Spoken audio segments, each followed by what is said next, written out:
Bonjour Cédric, bonjour Orlan. Alors voilà, on voulait vous montrer un petit peu à quoi va ressembler donc, la visite qu'on a là, que j'ai pour vous à 11 h. Donc vous voyez, pour vous montrer un petit peu le quartier. Donc on a plusieurs maisons dans ce style-là qui ne sont pas forcément habitées, hein, même clairement inhabitées. On a rendez-vous devant le numéro 38, donc qui est la maison orange là-bas. Et donc celle qu'on va voir, c'est la maison blanche ici, la 27 je pense, hein, je reconnais par rapport aux photos. Voilà, qui à mon avis inclut ce garage parce que je vois un ancien panneau à vendre ici. Donc on est sur une sorte, c'est pas vraiment une impasse, mais comme une impasse. Mais très rapidement on est dans le centre, dans un quartier, enfin dans le centre, dans un quartier plutôt sympa. Moi je viens d'aller prendre un café là, en attendant la visite, dans un bar qui était un café hyper animé, etc. Mais voilà, l'idée là c'est de vous montrer un petit peu à quoi ressemble le quartier. Là on a un centre sportif. Voilà, vous voyez, là on est sur une rue déjà qui est un petit peu plus fréquentée. On n'est pas du tout sur une zone comme les Espagnols appellent un gitan, hein, comme on avait déjà dit. Alors c'est plutôt, moi ça m'inspire vraiment pas, ça m'inspire aucun sentiment d'insécurité. Et donc voilà, donc j'avance un petit peu pour que vous voyez à quoi ça peut ressembler. Donc là-bas on a des immeubles du coup plus récents. Et puis là-bas, en se dirigeant par là, on a le petit café où je viens d'aller prendre un verre qui est très sympa. Je vais vous envoyer 2 petites vidéos tout à l'heure pour vous montrer à quoi ça ressemble. A très vite, à tout de suite après la visite. Alors Cédric, alors Orlan, on se retrouve ici, donc Calle de la Maredeu del Reis.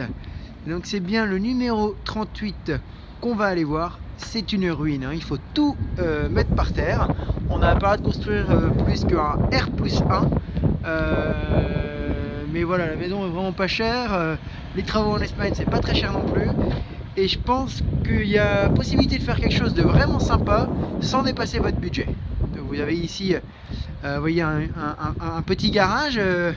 Donc c'est moins pour rentrer un véhicule que pour stocker des affaires. Vous voyez, ça c'est ce qu'était le garage. Que pour stocker des affaires. Alors je vais pas vous dire une chambre à gauche, une chambre à droite.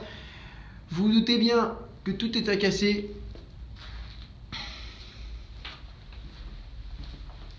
Mais ça vous donne une idée de la surface, de comment c'était. Ouais, le toit est complètement cassé. Même la toiture hein, est à changer. Enfin vraiment, il faut tout casser. Mais ce qui est intéressant, bah voilà, c'est pas une très longue vidéo, du coup on va pas insister sur les éventuelles potentielles traces d'humidité. Mais vous voyez, donc vous avez ici donc, un voisin là derrière, un grand mur ici à gauche, mais vous avez surtout cet accès donc, sur la rue de l'autre côté.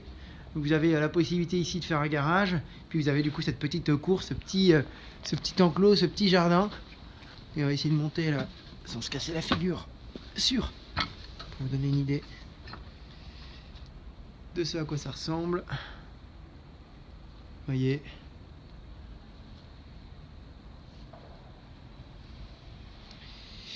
Donc elle est négociable hein, évidemment, elle est à 60 000 là, mais il y a moyen de la négocier un petit peu. N'hésitez pas, on en discute, à très bientôt.